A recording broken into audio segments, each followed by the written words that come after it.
मुझे नहीं लगता था कि मैं इस टॉपिक के ऊपर बात भी करूंगा, लेकिन कॉन्सिक्वेंसेस कुछ ऐसे हो गए हैं, अब बात करना इस मसले के ऊपर जरूरी हो गया है। MRFA डील जो तकरीबन पिछले 20-25 सालों से लटक रही है, जिसके तहत हमने 114 फाइटर जेट हमारी एयरफोर्स के लिए खरीदने हैं। तकरीबन 8 साल पहले इसका एक अपडेट आता है 2016 में कि इंडियन एयरफोर्स 36 राफेल खरीदने जा रही है। हालांकि वो फाइटर जेट हमने इमरजेंसी लेवल के ऊपर खरीदे थे, लेकिन ऐसा लग रहा था कि अब इंडिया 114 के 14 फाइटर जेट राफेल ही खरीदेगी। लेकिन उसके बाद समय गुजरता गया, कंट्रोवर्सीज होती गई और ये डील ठंडे बस्ते में चली गई। अब इंडियन एयरफोर्स और भारत सरकार की तरफ से एक खबर निकलकर सामने आ रही है कि MRFA डील को फिर से जिंदा किया जा रहा है।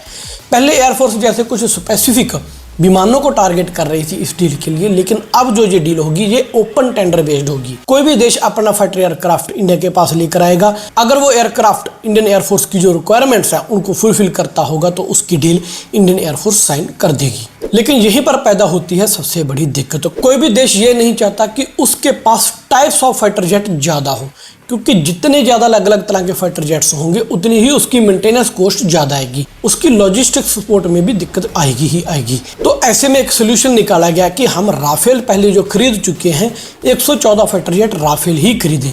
लेकिन जो राफेल बनाने वाली कंपनी डसॉल्ट राफेल है, उसकी पर ईयर प्रोडक्शन जो है वो 12 से 13 फाइटर क्राफ्ट पर ईयर है। हालांकि वो कोशिश कर रहे हैं कि इसकी जो एक्सटेंड करके वो 24 से 25 जहाज एक साल में बनाए। दोस्तों, अगर 12-13 ना मान के हम 15 भी मान लें तो इसका मतलब है कि अगर हम आज ये डील साइन करेंगे तो राफेल आने वाले 10 साल बाद हमें मिलेंगे। राफेल एक सुपर तरीके का जेट है, लेकिन अगर हम फ्यूचर के मसले में देखें तो राफेल इतना कंपेटिबल नहीं है। उसमें लगने वाले सेंसर्स, रडार्स हमें अपडेट करने होंगे। यहीं पर एंट्री होती है यूरोफाइटर की।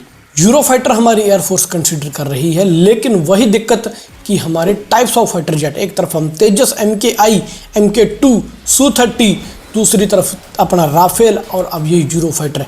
अलग अलग तरीके के जो फाइटर जेट हम अपनी सेना में कैसे रख सकते हैं। यूरोफाइटर की प्रोडक्शन कॉस्ट राफेल से काफ़ी कम है और वो कंपनी रेडी है इंडिया में प्लांट लगाने के लिए। जो ये MRFA डील के तहत 114 फाइटर जेट बनने हैं वो सारे के सारे इंडिया में ही बनने हैं। ये बात इंडियन गवर्नमेंट ने क्लियर कर दी है। तो मतलब साफ है कि आने वाले कुछ समय में, मुझे बेशक ये डील अब एक्टिवेट हो गई है, MRFA के तहत मुझे नहीं लगता कि हमें जल्दी कोई फाइटर जेट मिलने वाले हैं।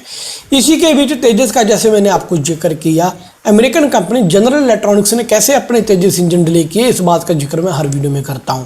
अब भारत की तरफ से एक स्ट्रॉन्ग एक्शन जनरल इलेक्ट्रॉनिक्स के खिलाफ लिया गया है। भारत ने पेनल्टीज इंपोज कर दिया क्योंकि जनरल इलेक्ट्रॉनिक्स ने तेजस के जो इंजन थे हमें इसी साल अक्टूबर में देने थे, लेकिन वो मार्च 2025 की बात कर रही हैं। अलग अलग तरीके की पेनल्टीज उसके ऊपर लगेंगी। अब वही एक रीज़न है कि हमारा तेजस MKI प्रोग्राम डिले होता जा रहा है। मेड इन इंडिया के तहत हम अपना स्टेल्थ फाइटर जेट तक बनाने लगे हुए हैं, दिक्कत आ रही है इंजन्स की। एमका प्रोग्राम में भी वही दिक्कत आ रही है। फ्रांस की कंपनी है एक सैफरन, जिसका इंजन अब एमका में हम लगाएंगे टेम्परेरी बेस के ऊपर। उसके बाद तो हमने अपना इंजन बना ही लेना है, लेकिन हमें जल्दी से जल्दी जो एमका अपनी एयरफोर्स में इंडक्ट करने, जो उसके लिए इंजन्स चाहिए, वो सैफरन कंपनी भारत के साथ मिलकर बनाएगी। फुल टेक्नोलॉजी ट्रांसफ़र होगा। टाटा के साथ मिलकर ये डील हो रही है। और सबसे बड़ी बात, भारत इन इंजनों को बनाकर दूसरे देशों को भी बेच सकता है। इसमें फ्रांसीसी कंपनी या फ्रांस सरकार कोई भी अपना क्लेम जाहिर नहीं कर सकती। एक न्यूज़ और आपने देखी होगी C-295 के रिलेटेड। दोस्तों, ये इतना बड़ा ट्रांसपोर्ट विमान है, हमारा चीनू का हेलीकॉप्टर फोल्ड करके हम पूरा का पूरा उसके बीच डाल सकते हैं। आपने देखा होगा कि कैसे स्पेनिश प्राइम मिनिस्टर इंडिया पहुंचे और गुजरात में हमने नरेंद्र मोदी जी ने उसका उद्घाटन किया है। C-295 एक ट्रांसपोर्ट विमान है। ये विमान हमारे लिए इतना जरूरी क्यों है? दोस्तों, हमारे पास बड़े साइज के ट्रांसपोर्ट विमान तो हैं, लाइक सुपर हरक्यूलिस हो गया या ग्लोबमास्टर हो गया, लेकिन ये जो C-295 है, इसको उड़ान भरने के लिए तकरीबन 800 मीटर की ही पट्टी चाहिए और ये तकरीबन 300 मीटर की ही स्ट्रिक के ऊपर लैंड कर जाएगा। ऐसे विमानों की खासतौर पर जरूरत हमें पड़ेगी लद्दाख, कश्मीर जैसे सेक्टर्स में, क्योंकि जो हरक्यूलिस विमान हो गया, ग्लोबमास्टर हो गया, इनको बड़ा माहौल चाहिए, बड़े जेट्स हैं, बड़ा ये सामान लेकर जा सकते हैं।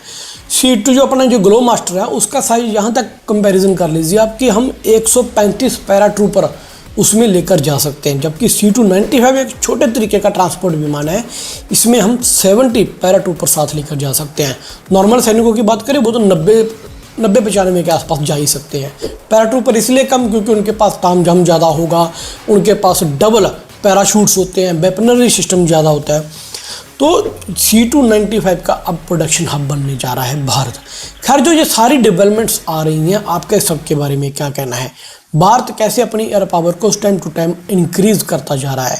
अब मैं कुछ मिलिट्री के वेपन्स को भी कवर करने की कोशिश करूंगा। कुछ आपके कमेंट्स आ रहे थे कि सिर्फ एयरफोर्स ना टारगेट कीजिए, मिलिट्री के वेपन्स में आपको बताऊंगा कैसे हमारी मिलिट्री भी चाइना और पाकिस्तान के थ्रेट को काउंटर करने के लिए तैयार हो रही है, नेवी भी तैयार हो रही है।